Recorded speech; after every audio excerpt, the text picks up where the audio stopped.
So I think there are two big challenges, and I think I could divide them into internal and external. And I think the internal challenges, unfortunately, are much harder. So the external challenge is just the average American is bombarded with thousands of messages a day. So that's just, as a marketer, how do you break through that?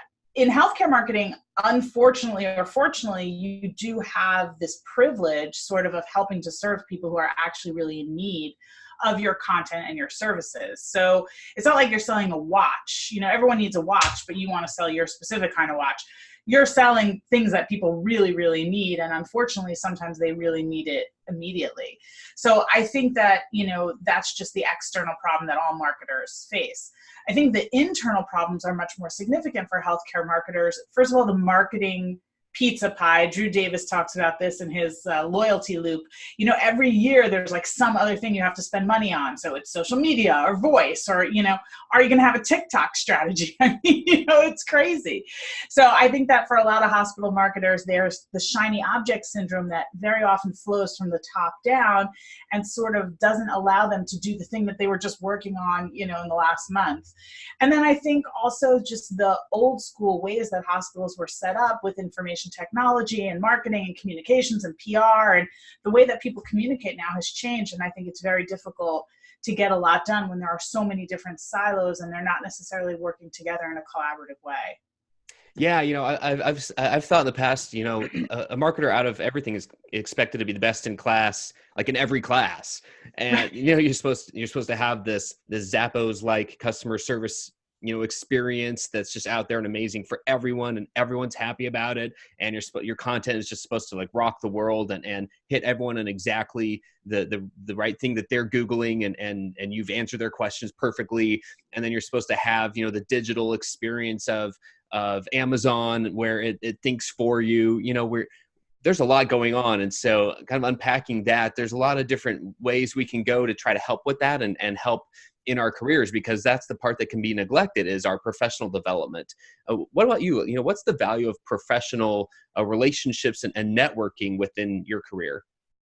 So I've been really lucky that I've been doing this for quite a while now, 15 years, and it's really great to have colleagues in the business. First of all, to follow them both personally and professionally. You just get to know people better, you know, when you follow them on Instagram or Facebook and you see their stories and their, you know, the things that they're struggling with and the things that they're talking about, and then going to professional conferences and seeing people. It's always like, you know, my kids call it like mommy's going to healthcare camp, you know, like when I go to HCIC or the forum, because, you know, I'm just going to see my friends and hang out. And, you know, I think the sessions at conferences are really, really important for that shiny object syndrome, because there's a lot of honest people who are going to get up and stand up there and say, we tried this and this is what worked and this is what didn't. And I think going to those sessions can be incredibly valuable when you go back to your offices to say to your bosses, listen, this happened at X hospital and this is what they learned. Maybe we could apply those learnings to that.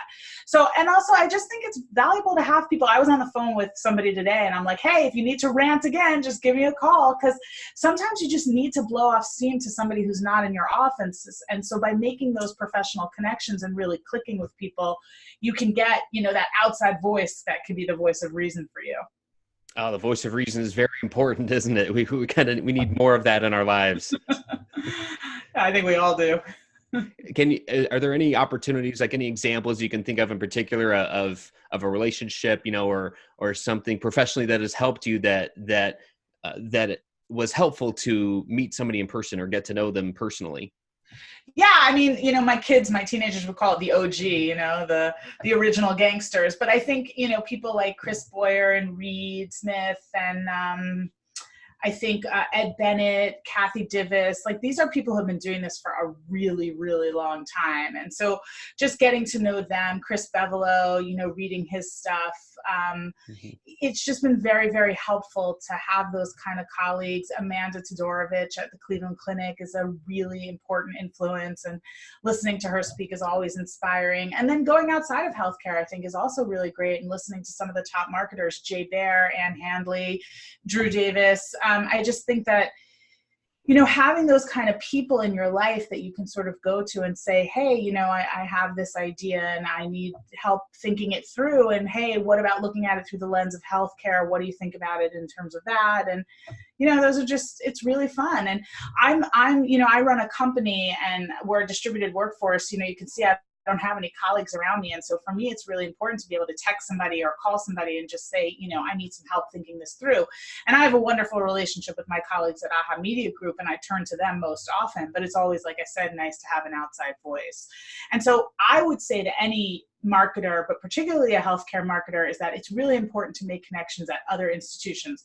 First of all, you never know when you're going to want a job, a new job, or moving around, or, your husband or your partner gets a job somewhere and you need to move. And so I think that that's important. But I also think it's just important to learn from your colleagues and to have people who get it outside of your office. A lot of those relationships have started at conferences. I'm thinking about HCIC in particular, right? So the Healthcare Internet Conference. What role has HCIC played in your own professional development? Well, I think I sort of want to go back to what you said. So the first time I went to HCIC, I spoke with Aaron. We did a whole study on like what people needed from content and from video. And so that was like my first foray into it. And I remember it being like overwhelming, like, wow, there's so many people who are dealing with so many different problems. And it was fun to go to sessions and really sort of hear how some people were honest. They were like, listen, we haven't really worked through this completely. Rob Bergfield from Innova, if you have a chance to hear him speak, he's phenomenal. Like he'll get up there and he'll be like, listen, this is the way it is, and it's just so great. It's so refreshing to have that sort of, person who's really willing to get up there and say like, this is what you have to do. And this is what you have to think about. So for me, the first time I was there, it was just like, wow, there's a lot going on. And then as the years progressed, I was really able to figure out which sessions and which speakers really made the most sense for me to go to. But, every hospital marketer has to make that decision for themselves. I like the way they track the sessions because that like you're in a particular track. So if it's a content track, that you're going to hear a lot about content, but I would also encourage people to go outside their track and learn some new things. Cause like you said, I once had a professor say to me, you need to know something about everything and everything about something. And boy, ain't that true for a hospital marketer. It's like you said, you need to wear a lot of different hats throughout the day. And then I think for me, more than just hearing people talk about the learnings and the lessons is sort of keeping your eye on the horizon. What are people trying to solve for? What's going in and out of style? So I remember like a few years ago, it was like all about the user journey. And now people are starting to like totally all about the persona and the archetype. And now people are like, okay, well, that's helpful. But like, let's talk now about the user journey and the buyer journey, because that really stems out of the persona. So that's just fun to hear about the evolution. What I will tell you is that when I first went to HCIC, I thought the healthcare industry was really behind. And I've gone to a lot of conferences now. I speak, at a lot of different conferences. And I have to say that I'm really proud of us. We've really moved ahead.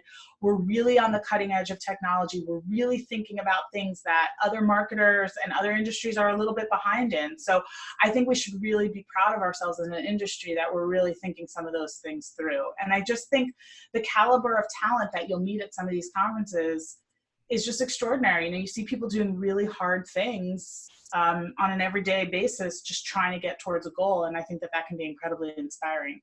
Last question for you. For those who are either newer to this field or just, younger in their career, what would you say to those in terms of the impact or the value of attending HCIC or conferences like it? Yeah, beg your boss to go. Just because I think it's never too early to start learning, and it's never too early to get inspired about who you want to be and where you want to go. And, there are a lot of people who I think, go to the conference one year and think like, oh, I'm not going to go back because I didn't get out of it what I got that year. But it's constantly changing and constantly evolving. And I think that they do such a great job of hiring keynote speakers who really speak to a lot of different things in marketing and branding. And they just really try to create a cohesive program that's going to help you learn as much as you can about what it is that you do. And I would say to somebody like, it's a really valuable thing to go to because it's going to help you be better and it's going to help you make connections. And most importantly, it's going to help you feel a lot less lonely. And I think that that's really important for a hospital marketer. Couldn't have said it better myself. Ahava, thanks for joining me. It's Ahava Leibtag, president and founder of Ahava Media Group. We're talking about HCIC, the Healthcare Internet Conference, which is happening November 4th through 6th in Orlando at the Omni. And the lazy river. Apparently last time I was there, I either just missed the memo or I just don't. I'm pretty sure I would have remembered that. So definitely hitting that Bring your this bathing year. suit. Oh my gosh. Yeah. Thanks so much for joining me. Thank you. Thanks for having me. And hopefully I'll see you at HCIC. Hopefully.